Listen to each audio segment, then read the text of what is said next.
최은혜가 아들 민수를 결혼시킨 것은 5년 전 따뜻한 봄날의 일이었다. 결혼식장에 들어서는 순간 가슴이 벅차올랐다. 하얀 드레스를 입고 미소 짓는 며느리 지원의 모습은 마치 천사 같았다. 양가 부모가 인사를 나누며 악수를 할 때 은혜는 지원의 손을 꼭 잡으며 마음속으로 다짐했다. 저 아이를 친딸처럼 대해주자. 며느리도 결국 내 아들의 반쪽이니까. 내가 마음을 닫으면 아들도 힘들어질 거야. 결혼식이 끝나고 집으로 돌아오는 길, 은혜의 마음은 기대와 설렘으로 가득했다. 이제 함께 살림을 꾸려갈 가족이 생긴 것이다. 결혼 초반 은혜는 며느리를 최대한 배려하려고 애썼다. 이제 막 시집와서 낯선 집안에 적응하는 게 얼마나 서툴고 힘들겠느냐고 생각했다. 그래서 일부러 살림을 맡기지 않았다. 아침이면 일찍 일어나 밥을 짓고 국을 끓였다. 빨래도 은혜가 했고 청소도 은혜가 했다. 며느리가 피곤해 보이면 그냥 쉬어라 하고 웃으며 넘겼다. 시간이 지나면 알아서 눈치 보고 도와주겠지. 어차피 같은 집에 사는데 언젠가는 손을 보태겠지. 은혜는 그렇게 믿으며 참고 기다렸다. 하지만 지원은 달라지지 않았다. 처음에는 며칠, 길어야 몇 주 정도만 그럴 거라고 생각했다. 하지만 한 달이 지나고 두 달이 지나도 지원은 집안일이라고는 전혀 하지 않았다. 아침에는 늦잠을 자고 점심때가 되어서야 일어났다. 일어나면 소파에 앉아 휴대폰을 들여다보거나 TV를 보며 하루를 보냈다. 드라마를 보며 깔깔 웃는 소리가 집안에 울려 퍼졌다. 은혜가 부엌에서 땀을 흘리며 집안일을 마치고 거실로 나와도 지원은 눈길조차 주지 않았다. 싱크대에 설거지가 산더미처럼 쌓여 있어도 거실 바닥에 먼지가 쌓여 있어도 지원은 그저 모른 척했다. 처음엔 요즘 젊은 사람들은 다 저런가 보다 하고 넘겼다. 세대가 다르니 생활 습관도 다르겠지 싶었다. 하지만 시간이 지날수록 은혜의 마음 한켠에서는 서운함이 차올랐다. 은혜가 며느리 나이였을 때는 달랐다. 새벽같이 일어나 밥을 하고 시부모님 상을 차리고 남편 도시락을 준비하고 그제야 자신의 밥을 먹을 수 있었다. 물론 그 시절이 고됐지만 은혜는 그게 며느리의 도리라고 배웠고 그렇게 살았다. 그런데 지원에게는 도리라는 개념 자체가 없는 듯 보였다. 처음엔 말을 꺼내려다가도 참고 넘어갔다. 괜히 지적하면 며느리 마음만 상할까 걱정됐기 때문이다. 은혜는 집안의 평화를 깨고 싶지 않았다. 조금만 기다리자. 언젠가는 스스로 느끼고 변하겠지. 그렇게 자신의 마음을 다독였다. 하지만 해가 바뀌고 계절이 몇 번을 지나도 지원은 변하지 않았다. 은혜가 아침부터 저녁까지 부엌에서 분주히 움직이는 동안 지원은 거실에서 휴대폰을 만지거나 소파에 기대 졸곤 했다. 가끔은 드라마를 보면서 깔깔 웃기도 했다. 그 웃음소리가 은혜의 귀에는 마치 자신의 노고를 비웃는 것처럼 들려 더욱 속이 쓰렸다. 아들 민수 역시 직장일로 바쁘다 보니 집안일에 관여하지 않았다. 오히려 며느리를 두둔하는 듯 보였다. 하루는 은혜가 아들에게 넌지시 말한 적이 있었다. 내 아내가 집안일 좀 도와주면 얼마나 좋을까? 엄마도 나이가 드니 힘이 붙이는구나. 그랬더니 아들은 잠시 머뭇거리다가 멋쩍게 웃으며 대답했다. 엄마, 그냥 엄마가 하시는 게 더 편하잖아요. 와이프는 아직 서툴고 나중에 잘할 거예요. 그 말에 은혜의 마음은 더 서늘해졌다. 아, 우리 아들도 며느리 편이구나. 내가 괜히 말 꺼냈다. 그날 이후로는 아들에게조차 서운한 내색을 하지 않게 됐다. 속에선 불만이 쌓여갔지만 겉으로는 아무렇지 않은 척 지냈다. 그러던 어느 날 저녁이었다. 여느 때처럼 저녁 식사를 마치고 싱크대에는 그릇이 산더미처럼 쌓여 있었다. 은혜는 하루 종일 움직여 몸이 지쳐 있었다. 아침부터 장을 보러 다녀와 무거운 장바구니를 들고 오느라 허리도 끊어질 듯 했고 점심 준비에 이어 저녁까지 차리니 손목과 발목이 뻐근했다. 부엌 바닥에 서서 도마 위에 채소를 썰 때마다 무릎에서 뚝 소리가 나는 게 자신의 귀에도 들릴 정도였다. 그럼에도 불구하고 은혜는 항상 가득한 반찬을 차렸다. 국, 나물, 생선, 김치까지. 아들은 퇴근하고 와서 묵묵히 밥을 먹었고 지원 역시 별말 없이 숟가락질을 했다. 밥을 다 먹고 나자 아들은 피곤하다며 바로 방으로 들어가 버렸다. 지원도 접시를 제자리에 두지 않고 그저 소파로 가서 휴대폰을 만지작거렸다. 싱크대에 쌓인 접시와 그릇들을 보니 가슴이 답답했다. 김치 국물 묻은 접시, 기름 낀 후라이팬, 남은 반찬 담은 그릇이 수북하게 쌓여 있었다. 은혜는 잠시 의자에 앉아 숨을 고르며 부엌을 바라봤다. 손은 이미 저려 있었고 허리는 곧장 펴지지도 않았다. 저 아이가 지금 일어나서 그릇 하나만 씻어줘도 내가 이렇게 숨막히진 않을 텐데. 그 생각이 드는 순간 마음속에 묵직하게 눌려있던 것이 한꺼번에 솟구쳤다. 은혜는 고개를 돌려 며느리를 바라봤다.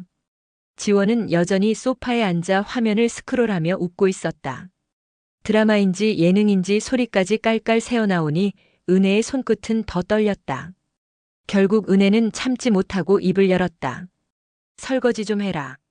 어떻게 내가 맨날 하니? 은혜의 목소리는 생각보다 크게 터져 나왔다. 그 순간 거실 공기가 싸늘하게 굳어버린 것 같았다. 지원은 손에 쥔 휴대폰을 잠시 내려놓고 은혜를 똑바로 바라봤다. 은혜는 여전히 분노와 서러움에 몸이 떨렸다. 5년 동안 쌓아온 서운함이 단 한 문장에 담겨버린 것이다.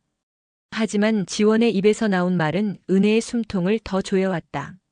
제가 이 집에 설거지하러 시집 온 줄 아세요? 그 말은 칼처럼 은혜의 가슴을 파고들었다. 은혜는 순간 얼어붙은 듯 멍하니 서 있었다. 귀를 의심했지만 지원의 얼굴은 조금의 농담도 아닌 단단한 표정이었다. 그 한마디가 은혜의 귀에 들어온 순간 마치 머리 위로 무거운 돌덩이가 떨어진 듯 했다. 잠시 귀가 멍해지고 심장이 쿵 내려앉는 것 같았다. 입술이 바짝 타들어가는 느낌이 들었고 손끝은 덜덜 떨렸다. 제가 이 집에 설거지하러 시집 온 줄 아세요? 이 말이 은혜의 귀에 맴돌면서 순간 아무 말도 할 수 없었다.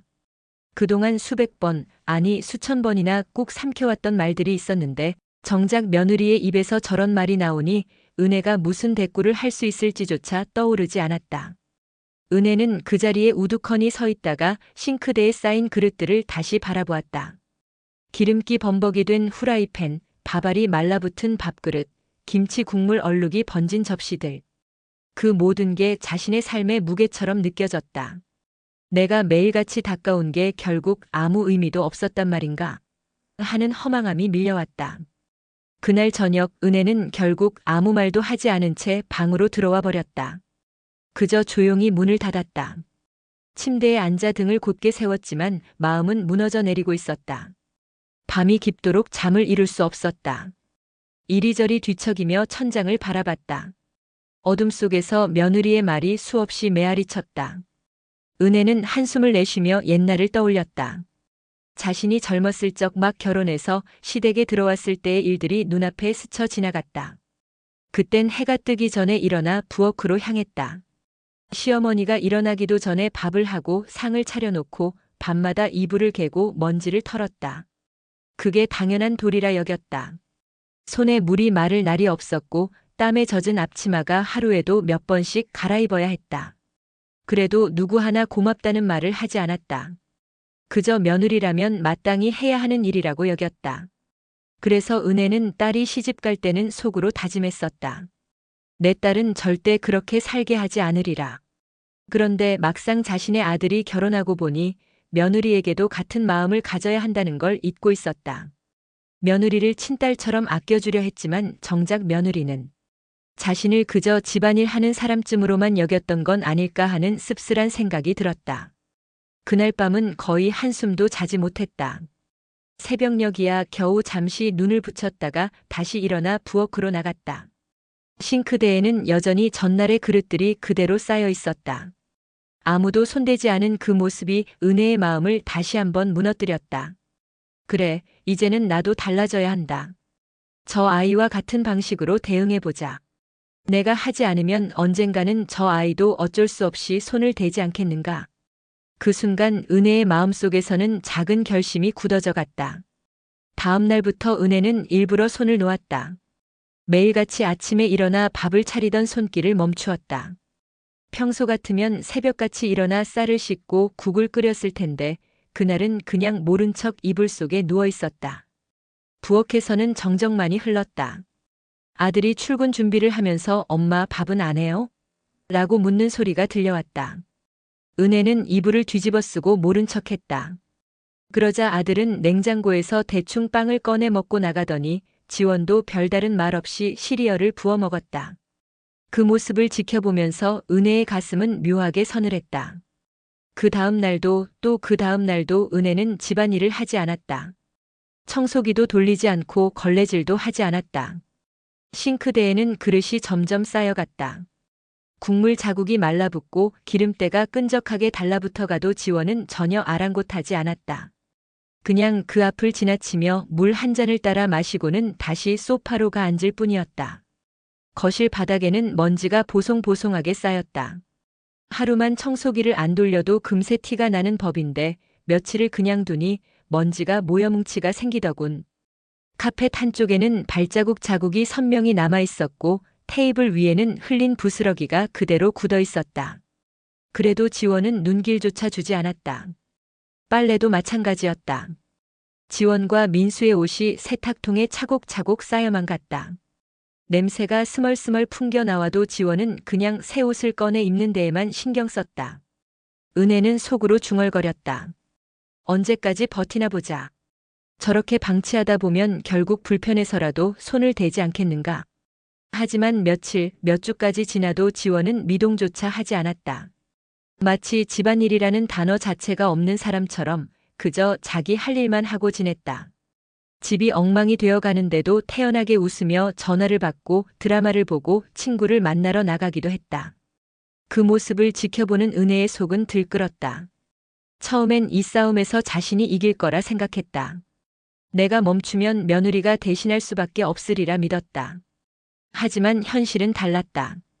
오히려 지원은 한 발짝도 움직이지 않았다. 그 태도는 은혜를 더욱 허탈하게 만들었다. 일주일이 지나자 집안의 공기는 눅눅해지기 시작했다. 창문을 열지 않아 답답한 냄새가 방 안에 가득했고 쓰레기통에서는 악취가 풍겨나왔다. 부엌 개수대 주변에는 작은 벌레들이 날아다니기 시작했다. 거실 바닥은 발로 밟으면 먼지가 뭉개지는 소리가 날 정도였다. 어느 날 아침 지원이 거실을 지나가다 아무렇지도 않게 물었다. 어머니, 요즘은 왜 청소 안 하세요? 그 순간 은혜는 가슴이 철렁 내려앉는 듯 했다. 지금껏 자신이 홀로 떠안아온 수고는 눈에 들어오지 않았으면서 이제 와서 자신을 탓하는 듯한 그 말에 피가 거꾸로 솟구쳤다. 은혜는 차갑게 대답했다. 내가 그걸 왜 해? 난 시어머니고 넌 며느리인데 내가 해야지. 말을 내뱉고 나니 속은 후련했지만 동시에 공허함이 밀려왔다. 지원은 은혜의 말을 듣고도 별다른 반응을 보이지 않았다. 잠시 입술을 깨물며 고개를 숙이더니 이내 아무 일 없다는 듯 방으로 들어가 버렸다. 그 뒤로도 지원은 변하지 않았다. 은혜는 매일같이 더 어수선해지는 집안을 보며 깊은 한숨만 내쉬었다. 처음엔 이제야 내 차례다 싶은 작은 쾌감이 있었지만 시간이 지날수록 그것마저 희미해졌다. 자신이 싸우려는 상대는 움직이지 않고 오히려 태연히 버티고 있으니 싸움은 점점 더 자신을 괴롭히는 모양새가 되어갔다. 밤마다 은혜는 깊은 고민에 빠졌다. 내가 이렇게까지 지내야 하나? 이 집은 도대체 누구의 집인가? 내가 주인인지, 며느리가 주인인지 알 수 없구나. 날이 갈수록 집안은 엉망진창이 되어갔다. 부엌은 언제 치웠는지 기억조차 나지 않을 만큼 설거지거리들이 산더미처럼 쌓여 있었고 거실 바닥은 먼지로 회색빛을 띠기 시작했다. 베란다 한쪽에는 빨지 못한 빨래가 눅눅하게 쌓여 냄새가 스며 나왔다. 창문을 열면 바람에 먼지가 흩날렸고 문을 닫으면 곰팡이 냄새가 방 안을 맴돌았다. 그 광경을 보면서도 지원은 조금도 신경을 쓰지 않았다. 아들 민수가 퇴근에 들어와 집이 왜 이래? 하고 투덜거릴 때에도 지원은 그저 웃어넘기며 어머니께서 안 하시니까 그렇죠 하고 짧게 대답할 뿐이었다. 그 말 한마디에 은혜의 가슴은 더 쓰렸다. 5년 동안 자신 혼자 힘을 쓰고 지켜온 집인데 이제 와서 모든 책임이 자신에게 있는 것처럼 들리니 속이 뒤틀리지 않을 수가 없었다. 밤마다 이불 속에 누우면 눈을 감기가 힘들었다. 곰곰이 생각이 이어졌다. 내가 너무 오냐오냐 해줬던 걸까? 처음부터 원칙을 세웠어야 했나? 며느리를 친딸처럼 대해주려 한 게 도리어 화를 부른 걸까? 이런 생각들이 꼬리를 물며 머릿속을 어지럽혔다. 그러던 어느 날 아침 햇살이 방 안으로 들어올 때였다. 은혜는 부엌에 나가 싱크대를 바라보다가 결국 더는 참을 수 없다는 생각이 들었다. 밥그릇 위에 날파리 몇 마리를 쫓으며 가슴이 철렁 내려앉았던 순간 은혜 안에 있던 마지막 인내심마저 무너졌다. 더 이상은 이렇게 살 수 없었다. 이건 싸움도 아니고 그저 자신만 괴로운 일이었다. 은혜는 결심했다. 이제는 분명히 말해야겠다. 이 아이가 정말 집안일을 할 생각이 있는지 없는지 확실히 들어야겠다. 그날 저녁 지원이 거실에서 휴대폰을 만지작거리며 웃고 있을 때 은혜는 천천히 다가가 앉았다. 목이 바짝 타들어가는 느낌이었지만 차갑게 목소리를 가다듬어 물었다. 너 절대 집안일 안 할 거니? 은혜의 목소리는 담담했지만 그 안에는 수년간 쌓인 울분과 서러움이 고스란히 묻어 있었다. 지원은 고개를 들어 은혜를 바라보았다. 잠시 침묵이 흐르더니 마치 오래 준비한 대답이라는 듯 또렷하게 말했다. 네, 절대 안 할 거예요. 그 짧은 대답에 은혜는 순간 숨이 막히는 듯 했다. 하지만 지원은 거기서 멈추지 않았다. 은혜의 눈을 피하지 않고 더 단단한 목소리로 덧붙였다. 시집 올 때 남편이 약속했어요. 제 손에 물 한 방울 안 묻히게 해주겠다고. 그래서 저는 집안일 안 해도 된다고 생각했어요. 그 말은 은혜의 마음에 쇠기둥을 박았다. 순간 눈앞이 아득해졌다. 아들을 믿었던 마음, 가정을 함께 꾸려가리라 기대했던 바람, 그 모든 게 한순간에 허물어지는 듯 했다. 지원의 그 말을 들은 순간 은혜 안에서 무언가가 뚝 하고 끊어지는 소리가 들린 듯 했다. 지원의 얼굴은 조금의 죄책감도 없는 듯 단단했고 눈빛마저 흔들림이 없었다. 은혜는 더는 말이 나오지 않았다. 목구멍이 막혀버린 것처럼 숨이 차올라 가슴만 오르락 내리락 할 뿐이었다. 그날 밤 방 안에 홀로 앉아있자니 눈물이 저도 모르게 흘러내렸다. 억울하다, 서럽다, 분하다. 여러 감정이 뒤섞여 있었다. 무엇보다도 이제 내가 이 집에서 무슨 존재로 남아있는 걸까? 라는 허망함이 가슴을 파고들었다. 시어머니로서 존중받지도 못하고 살림을 지켜온 주인으로 인정받지도 못하는 자리. 그저 당연히 일하는 사람, 그것도 원하지 않는 사람으로만 여겨지는 자신의 모습이 너무나 비참하게 느껴졌다. 아들은 여전히 모른 척이었다. 직장일이 바쁘다며 늦게 들어와 잠들기 바빴고 집안의 공기 속에 흘러다니는 긴장감을 애써 외면하는 듯 보였다. 며칠 동안 은혜는 집안을 거닐며 깊은 생각에 잠겼다. 부엌에 들어서면 설거지거리에서 나는 퀴퀴한 냄새가 자신을 맞았고 거실에 앉으면 먼지 쌓인 바닥이 눈에 밟혔다. 그런데도 지원은 조금의 불편도 없는 듯 여전히 소파에 앉아 웃음을 터뜨리고 있었다. 그 웃음소리가 은혜의 마음에는 더 이상 사람의 웃음이 아닌 자신의 존재를 비웃는 소리처럼 들려왔다. 이제 그만해야겠다. 은혜의 마음속에서 그 생각이 점점 더 크게 자리 잡았다. 더 이상 이 집에서 자신의 목소리는 울리지 않았다. 누구도 자신의 말을 귀 기울여 듣지 않았고 누구도 자신의 수고를 당연히 여기지 않았다. 오히려 모든 게 부담이자 불필요한 존재처럼 취급되는 느낌이 들었다. 그때 은혜의 머릿속에 떠오른 건 친언니 은주였다. 자신보다 몇 살 위인 언니는 언제나 자신에게 의지가 되는 사람이었다. 은혜가 시집살이에 지쳐 눈물을 쏟던 젊은 시절에도 언니는 늘 자신의 얘기를 들어주고 힘든 마음을 다독여주던 사람이었다. 그래, 차라리 언니 집에 가서 잠시라도 마음을 추스르는 게 낫겠다. 여기서는 더 버티면 내가 먼저 무너지고 말 것이다. 그날 밤 은혜는 조용히 작은 가방을 챙겼다. 옷 몇 벌과 약간의 용돈만 넣었을 뿐 다른 건 욕심내지 않았다. 집 안 곳곳을 둘러보며 마음속으로 작별을 고했다. 이 집에서 30년 넘게 쌓아온 추억과 자신이 지켜온 살림살이가 주마등처럼 스쳐갔다. 하지만 그 추억마저도 더는 따뜻하지 않았다. 오히려 자신의 손을 묶어두는 쇠사슬처럼 느껴졌다. 다음 날 아침 지원과 민수가 집 안에 있을 때 은혜는 차분히 말했다. 나 언니 집에 다녀올게. 그 짧은 말에는 자신이 하고 싶었던 수많은 감정들이 담겨 있었다. 하지만 아들도 며느리도 별다른 반응을 보이지 않았다. 오히려 무덤덤하게 다녀오세요라고 대답할 뿐이었다. 그 무심한 태도에 은혜의 마음은 더욱 차갑게 굳어졌다. 그렇게 은혜는 집을 나와 언니 은주의 집으로 향했다. 걸음을 옮길 때마다 발끝이 무거웠지만 동시에 묘한 해방감이 찾아왔다. 마치 오랫동안 짊어지고 있던 짐을 잠시 내려놓는 듯한 기분이었다.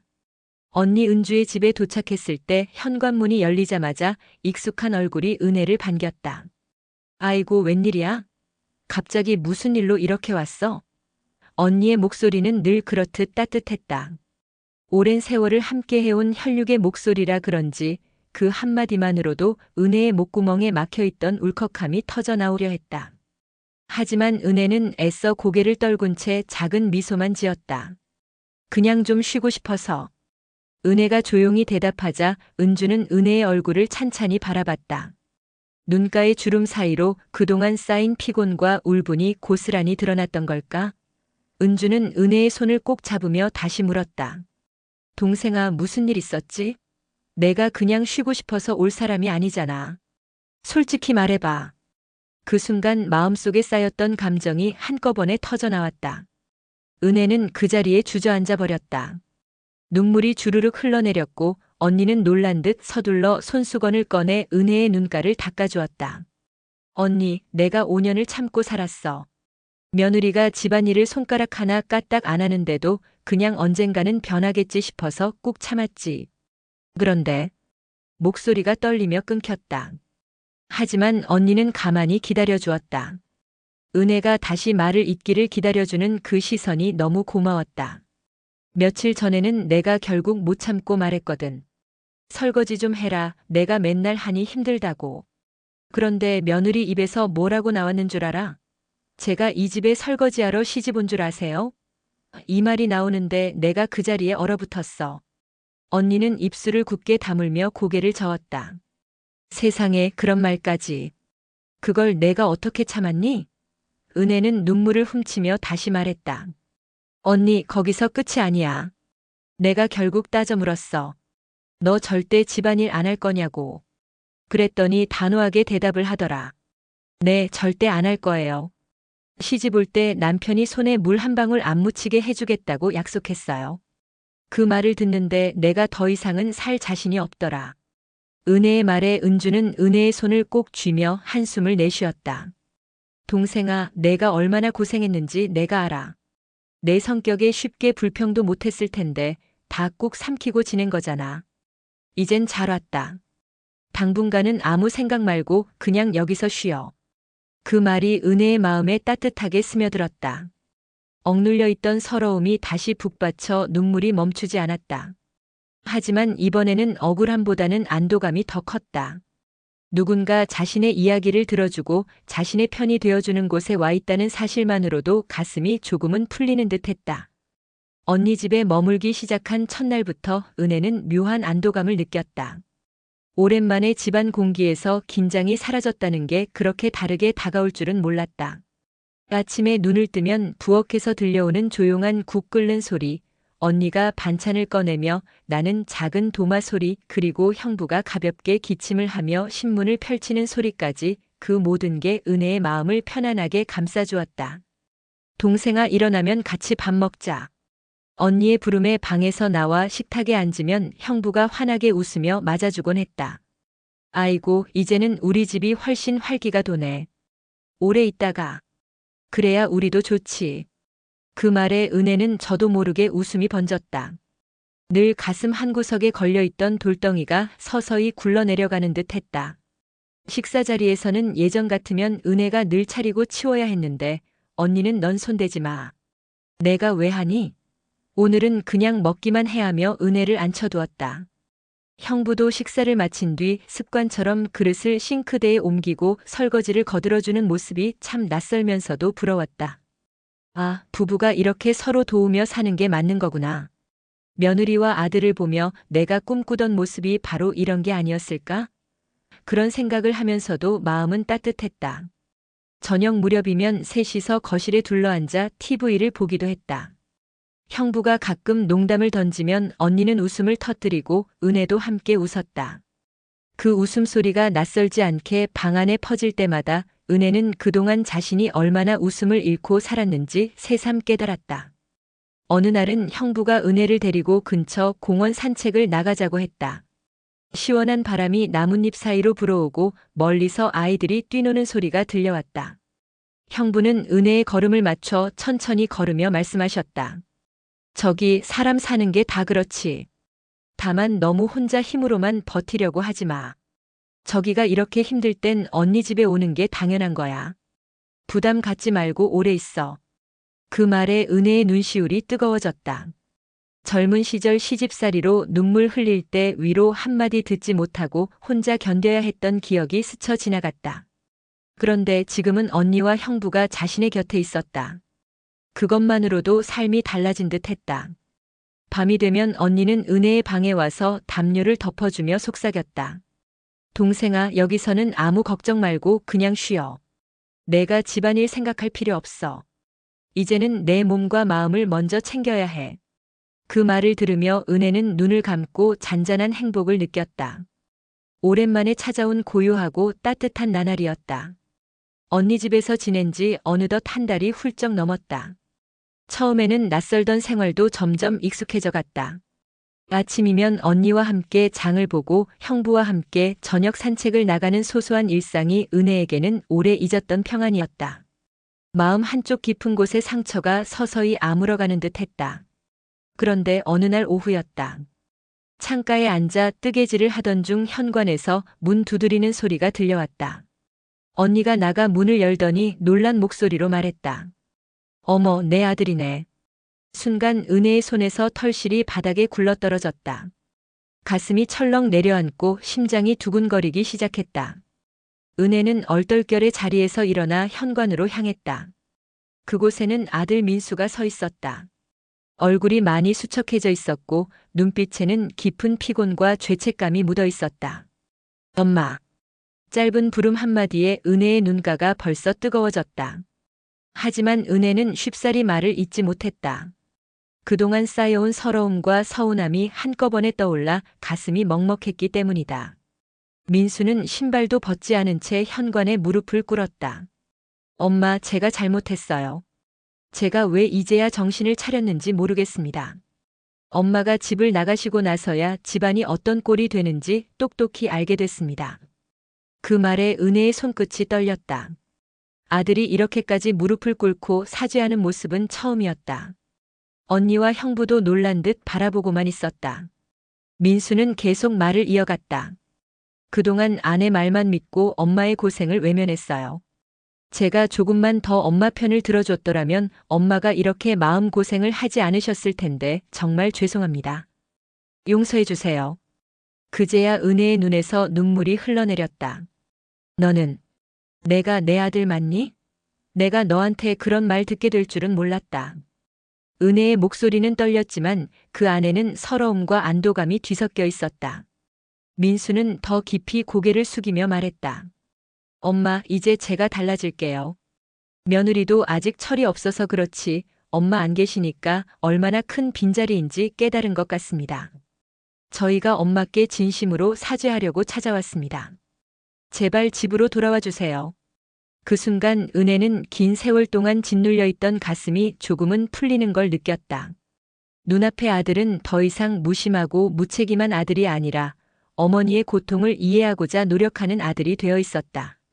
옆에서 지켜보던 언니가 은혜의 어깨를 다독이며 말했다. 동생아, 내 마음 알지? 하지만 아들도 진심으로 뉘우치고 있잖아. 너무 오래 마음에 묶어두면 내가 더 힘들어. 차라리 지금 풀어내는 게 좋을 거야. 은혜는 깊은 숨을 내쉬며 아들의 어깨를 붙잡았다. 일어나라. 내가 내 아들이라는 게 오늘만큼은 고맙구나. 민수는 눈가가 붉어진 채 고개를 끄덕였다. 그 순간 은혜는 비로소 자신의 마음속 응어리가 조금씩 풀려 내려가는 걸 느꼈다. 아들이 다녀간 뒤 며칠 동안 은혜는 마음이 한결 가벼워진 듯 했다. 그동안 단단히 굳어있던 벽이 조금은 허물어진 것 같았고 아들의 눈빛 속에서 진심을 읽을 수 있었으니 그걸로도 위로가 됐다. 언니와 형부도 이제라도 내 아들이 달라지려는 것 같아 다행이다라며 은혜의 마음을 보듬어 주었다. 그런데 그 평온은 오래가지 않았다. 어느 날 오후 뜨개질을 하던 은혜의 앞에 낯선 벨소리가 울렸다. 핸드폰 화면에는 며느리라는 이름이 떠 있었다. 순간 손끝이 얼어붙듯 굳었다. 망설이다가 전화를 받았는데 들려온 목소리는 은혜의 기대와는 정반대였다. 어머니, 어디 가셨어요? 집이 지금 엉망이에요. 어서 오셔서 집안일 좀 하세요. 그 말이 은혜의 귀를 파고드는 순간 손에서 핸드폰이 미끄러질 뻔했다. 지원의 목소리에는 미안함도 걱정도 애틋함도 없었다. 오히려 짜증과 불편함만 가득 묻어나 있었다. 아니, 이 아이는 아직도 제정신이 아니구나. 아들이 무릎 꿇고 와서 용서를 구할 땐 진심이라 믿었는데 정작 며느리는 변한 게 하나도 없구나. 가슴속에서 다시 차가운 바람이 몰아쳤다. 그동안 조금이나마 흔들렸던 마음이 단단히 굳어지며 이제 다시는 돌아가지 말아야겠다는 생각이 확실해졌다. 은혜는 차갑게 대답했다. 넌 며느리잖아. 집안일이 그렇게 보기 싫으면 내가 해야지. 난 이제 거기 돌아갈 생각 없다. 잠시 지원이 말이 막힌 듯 조용했지만 곧 억울하다는 듯 목소리가 높아졌다. 아니, 어머니는 시어머니잖아요. 집안일은 원래 어른이 하시는 거 아닌가요? 남편도 힘들어 죽겠는데 제가 왜 다 해야 해요? 그 말에 은혜 안에서 그동안 쌓였던 서러움과 분노가 다시 치밀어 올랐다. 됐다. 더 말하지 마라. 너 같은 애랑은 이제 말 섞고 싶지도 않다. 그렇게 전화를 끊어버렸다. 손은 떨렸지만 마음 한쪽은 오히려 시원했다. 집으로 돌아가고 싶은 마음이 싹 사라졌기 때문이다. 그날 저녁 언니와 형부에게 전화를 받은 일을 털어놓았다. 언니는 은혜의 손을 꼭 잡으며 말했다. 잘했어. 그런 소리 듣고도 마음이 약해져서 돌아가면 넌 또다시 같은 상처를 받을 거야. 이제는 내 삶을 먼저 지켜야 돼. 은혜는 고개를 끄덕였다. 이제는 확실히 알았다. 며느리가 변하지 않는 한, 그리고 자신이 자신을 지키려는 마음을 놓지 않는 한 다시 그 집으로 돌아갈 이유는 없다는 것을. 며느리와의 통화를 끊고 난 뒤 은혜의 마음은 이미 단단히 굳어 있었다. 이제는 다시 돌아가지 않는다. 내 인생을 더 이상 희생하지 않겠다. 그렇게 다짐하며 언니 집에서의 생활에 조금씩 익숙해져 가고 있었다. 그런데 며칠 뒤 민수에게서 전화가 걸려왔다. 엄마, 큰일 났어요. 목소리가 다급했다. 은혜는 순간 가슴이 철렁 내려앉았다. 왜 그러냐? 무슨 일이 있냐? 와이프가 집을 나갔어요. 친정으로 가버렸습니다. 순간 은혜의 귀를 의심했다. 뭐라고? 집을 나갔다고? 그게 무슨 소리냐? 저도 어젯밤에 알았습니다.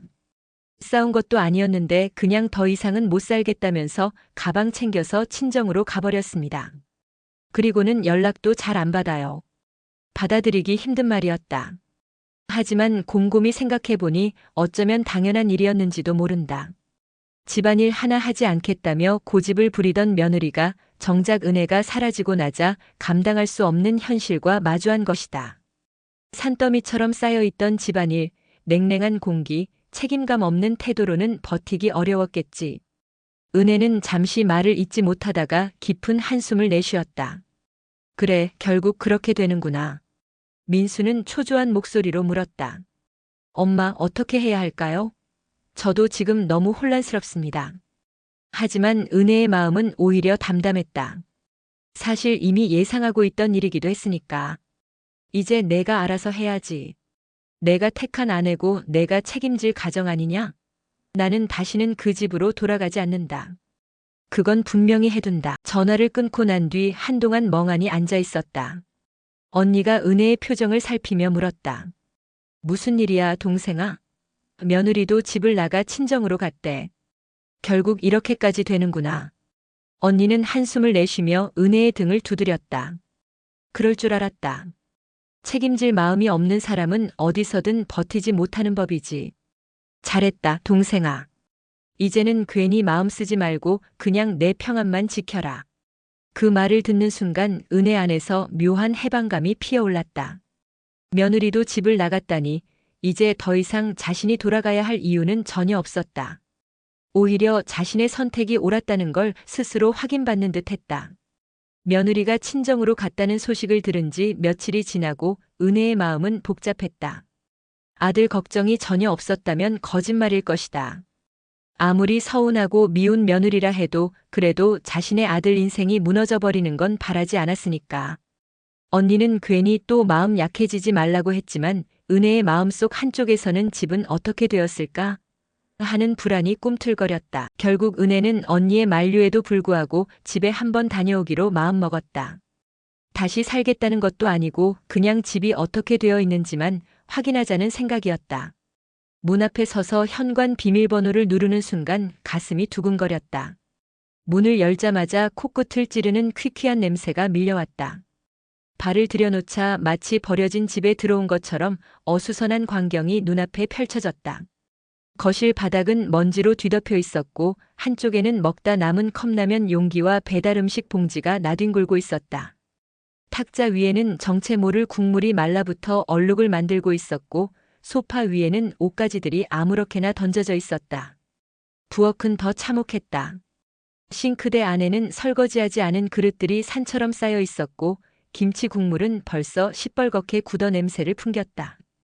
바닥에는 흘린 국물이 말라붙어 끈적거렸고 음식물 쓰레기통에서는 구역질이 날 만큼 고약한 냄새가 퍼져나왔다. 은혜는 두 손으로 입을 가리며 눈물이 터져나왔다. 이게 내가 지켜온 집이 맞나? 그동안 피곤하고 힘들어도 매일같이 닦고 쓸고 정갈하게 유지해온 공간이었다. 누구보다도 아끼고 갖고 온 자신의 삶의 터전이었는데 몇 달 만에 이렇게 망가져버린 것을 보니 가슴이 무너져 내리는 듯했다. 방으로 들어가 보니 더 심각했다. 빨래는 쌓일 대로 쌓여 산처럼 높아져 있었고 이불은 구겨져 구석에 처박혀 있었다. 창문은 먼지로 뒤덮여 햇살조차 뿌옇게 들어왔다. 모든 게 무너져 있었다. 그 자리에 서서 은혜는 다리에 힘이 풀려 바닥에 털썩 주저앉았다. 목구멍이 막히고 눈앞이 아찔했다. 내가 떠난 사이 며느리도 아들도 결국은 아무것도 지켜내지 못했구나. 내가 없으니 집은 집이 아니라 그저 쓰레기 더미에 불과해져 버린 것이었다. 난장판이 된 집안을 바라보며 바닥에 주저앉아 있던 은혜는 한참 동안 말을 잃었다. 눈물은 끝도 없이 흘러내렸고 가슴 속에서는 허망함이 쓰라린 독처럼 퍼져나갔다. 하지만 이렇게 그냥 있을 수만은 없었다. 자신의 손으로 갖고 온 집을 이렇게 버려둔 채 두고 보는 게 더 고통스러웠기 때문이다. 은혜는 천천히 일어나 걸레와 청소기를 꺼냈다. 손목이 욱신거리고 허리가 당겨왔지만 묵묵히 몸을 움직였다. 싱크대에 쌓인 그릇들을 하나하나 씻어내며 그동안 굳어있던 기름때와 얼룩이 벗겨져 나가는 걸 보니 자신의 마음도 조금씩 정리되는 듯했다.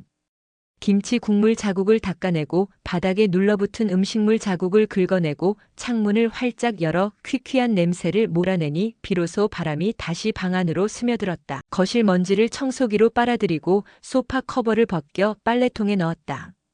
방 안에 쌓인 옷가지와 빨래 더미도 분류해 세탁기를 돌렸다. 몇 시간이 지나자 땀으로 앞머리가 젖었지만 마음만은 오히려 차분해지고 있었다. 그래, 이 집은 내가 살아온 내 터전이지. 하지만 이제는 내 짐이 될 뿐이다. 청소가 끝나고 깨끗해진 집안을 둘러보며 은혜는 깊은 숨을 내쉬었다. 그리고 마음속으로 더는 미련을 두지 않기로 다짐했다. 그날 저녁 은혜는 민수를 불러 앉혔다. 아들은 청소로 다시 단정해진 집을 보며 놀란 표정을 지었다. 엄마 혼자 다 하신 거예요? 이렇게까지 힘들게 하지 마시지. 은혜는 조용히 고개를 저었다. 아들아, 이게 마지막이다. 내가 이 집을 지켜온 세월이 허무하지 않게 정리하고 싶었을 뿐이다. 하지만 이제는 끝이다.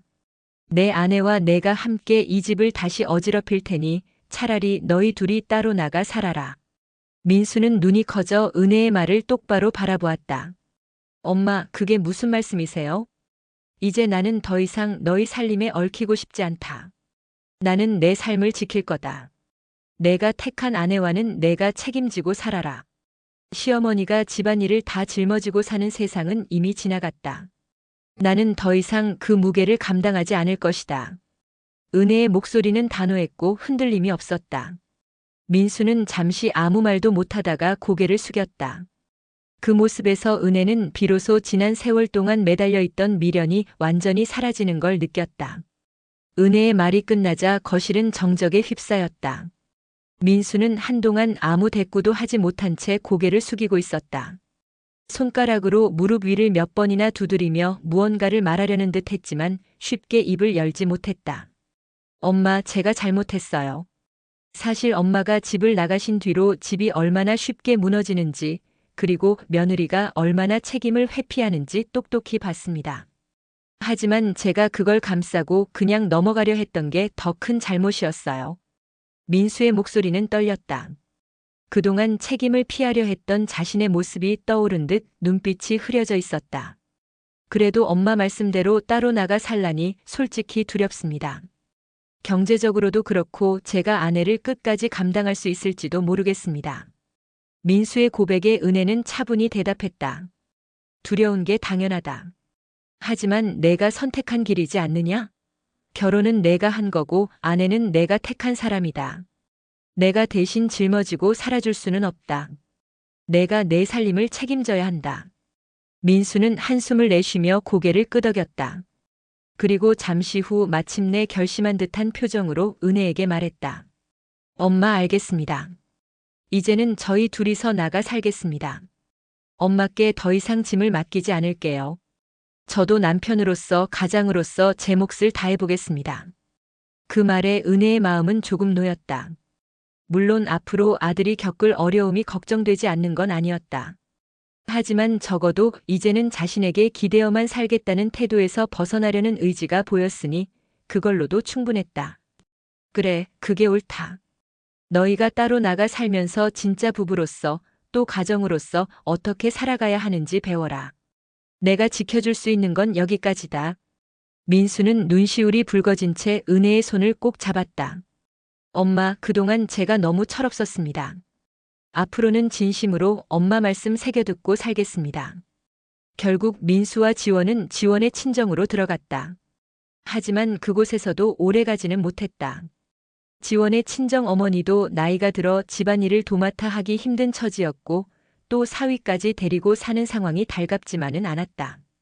지원은 그곳에서도 여전히 손 하나 까딱하지 않았다. 빨래며 설거지며 온갖 집안일은 친정 어머니 몫이었고 민수는 그저 퇴근 후 몸만 누이는 신세가 되었다. 처음엔 친정 어머니도 딸을 감싸주려 했지만 시간이 지날수록 눈살이 찌푸려졌다. 너도 이제 가정 있는 사람이잖아. 집안일 조금은 거들어야지. 내 시어머니한테도 그렇게 했니? 그 말에 지원은 억울하다는 듯 목소리를 높였다고 한다. 엄마, 저 결혼할 때부터 남편이 약속했어요. 손에 물 안 묻히게 해주겠다고. 그런데 왜 저더러 자꾸 하라 그래요? 그 대답에 친정 어머니는 더 이상 참지 못하고 크게 화를 냈다. 그게 무슨 말버릇이야? 아무리 그래도 내 집안일은 내가 책임져야 하는 거지. 평생 남의 등에 얹혀 살 거니?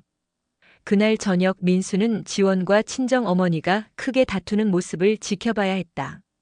더 이상 머물 곳이 없다는 현실이 점점 드러나고 있었다.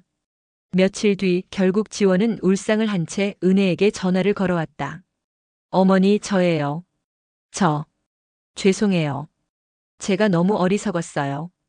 친정에서도 제가 이렇게 손 놓고 사는 걸 더는 받아주지 않네요. 어머니, 저한테 한 번만 기회를 주실 수 있을까요? 직접 찾아뵙고 말씀드리고 싶어요. 그 목소리에는 예전처럼 도도함이나 뻔뻔스러움이 없었다. 당황과 두려움 그리고 후회의 기색이 묻어났다. 은혜는 잠시 말이 막혔다. 마음 한쪽에서는 이제 와서 무슨 낯으로라는 생각이 스쳤지만 또 다른 한쪽에서는 결국 삶이 가르쳐준 교훈 앞에서 고개 숙인 며느리의 목소리가 낯설게 다가왔다. 그날 밤 혼자 부엌 창가에 서서 바람을 맞으며 은혜는 오래도록 고민했다. 이 아이를 받아들여야 할까? 아니면 끝내 내버려둬야 할까? 며느리에게서 전화를 받은 지 며칠 뒤 어느 날 오후였다.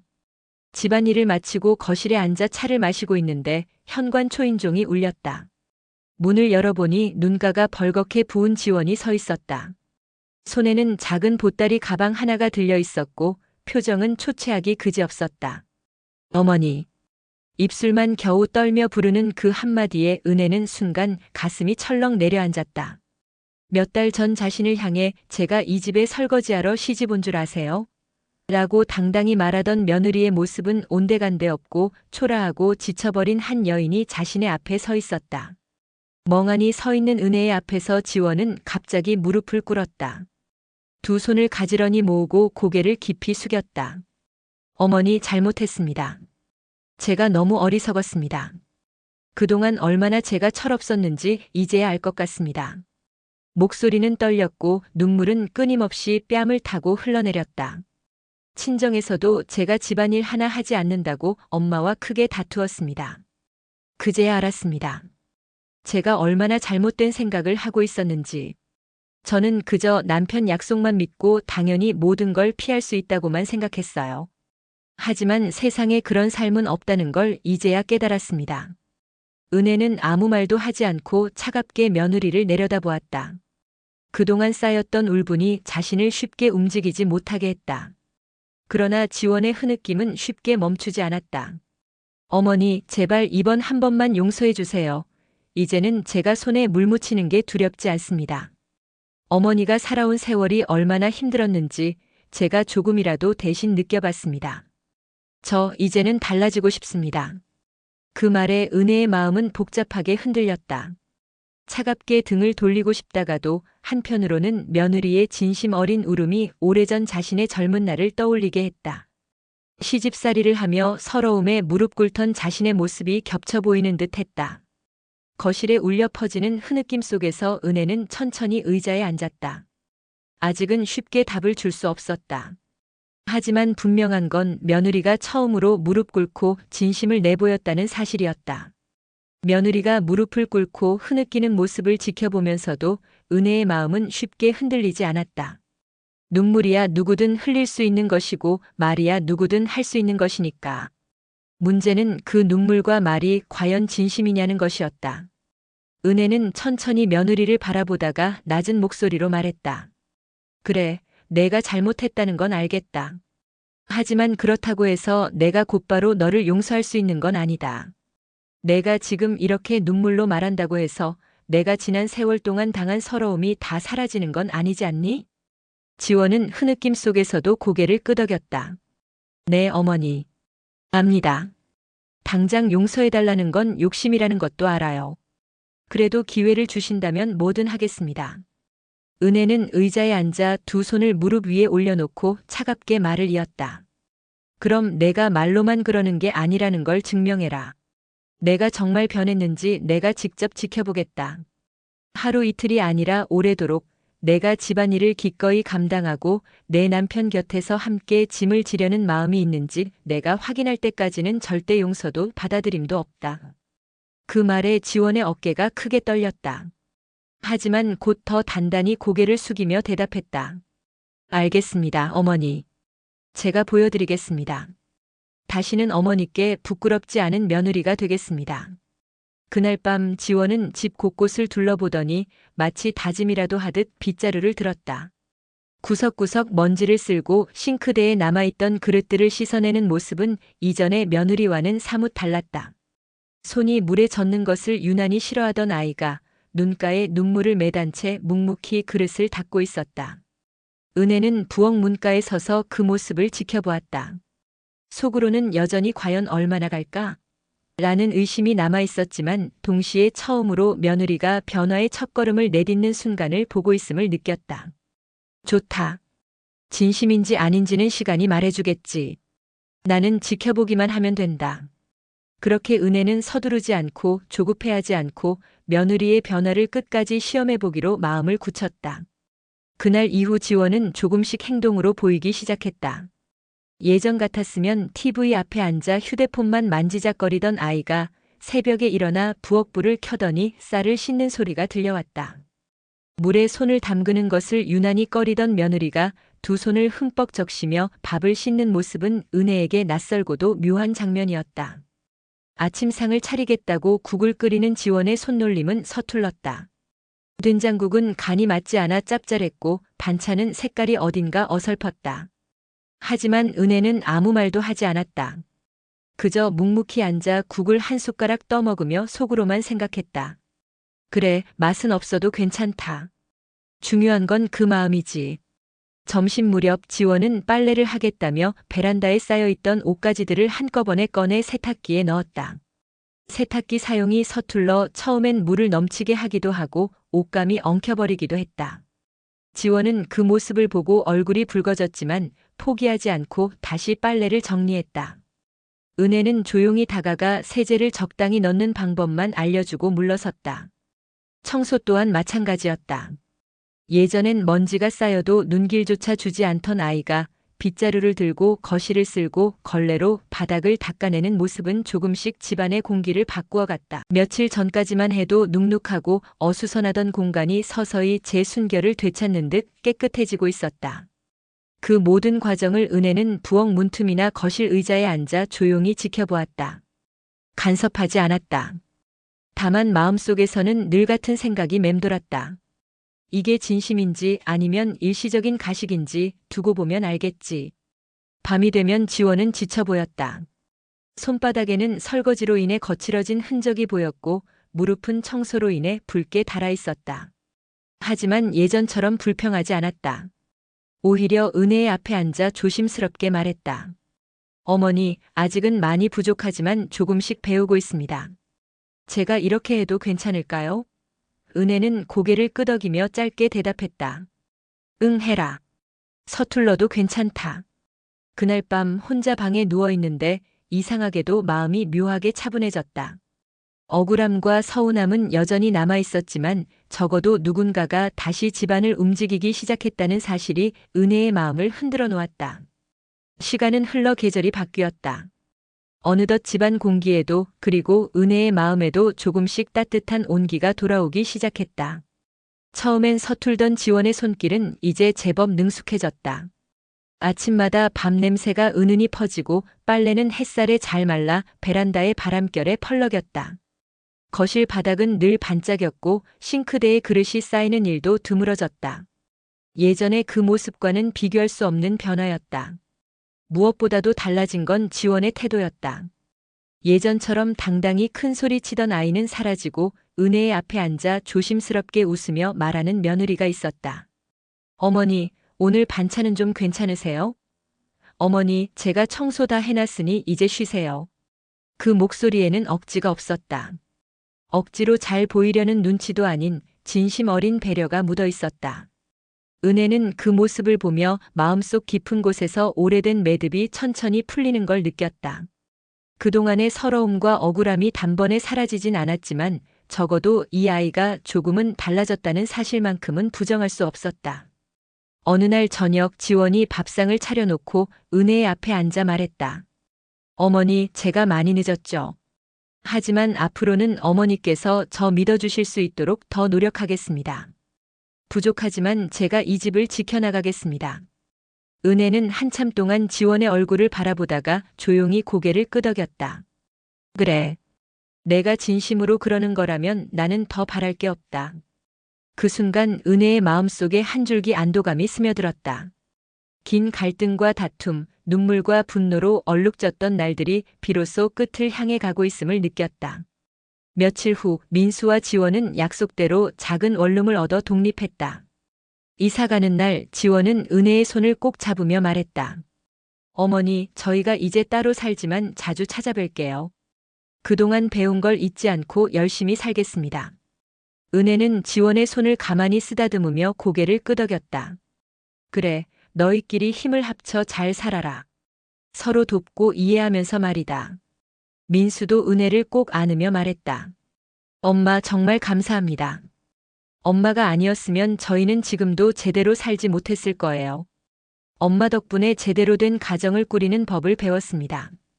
그렇게 아들 부부가 떠나고 은혜는 다시 혼자가 되었다. 하지만 이번엔 달랐다.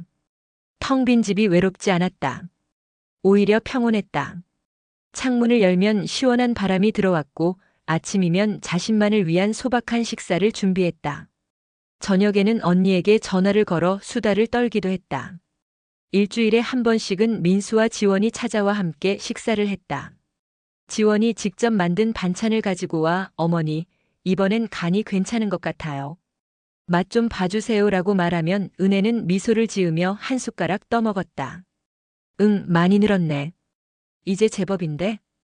그 순간들이 은혜에게는 무엇보다 소중했다. 억지로 함께 살며 서로를 괴롭히던 시절이 아니라 각자의 자리에서 서로를 존중하며 만나는 관계. 그게 진짜 가족이라는 걸 은혜는 이제야 깨달았다. 어느 날 저녁 은혜는 거실 창가에 앉아 석양을 바라보며 생각했다. 참 멀리 돌아왔구나. 하지만 이 길이 맞았어. 나도 아들도 며느리도 모두 성장했으니까. 마음속 깊은 곳에서 평온이 밀려왔다. 긴 갈등과 눈물로 얼룩졌던 날들이 비로소 끝을 향해 가고 있었다. 은혜는 소망했다. 이제부터는 서로가 서로를 조금은 이해하고 함께 짐을 나누며 살아가기를. 시어머니와 며느리 그리고 가족이 지켜야 할 길은 서로를 희생시키는 게 아니라 각자의 자리에서 책임을 다하며 존중하는 것이라는 걸, 그게 진정한 가족의 모습이라는 것을 새삼 깨닫게 되었다. 몇 달 후 명절이 다가왔다. 민수와 지원이 함께 은혜의 집을 찾았다. 지원은 직접 만든 음식을 가득 담아왔고 민수는 은혜가 좋아하는 과일을 한아름 사왔다. 함께 식사를 하며 웃고 떠드는 시간이 흘렀다.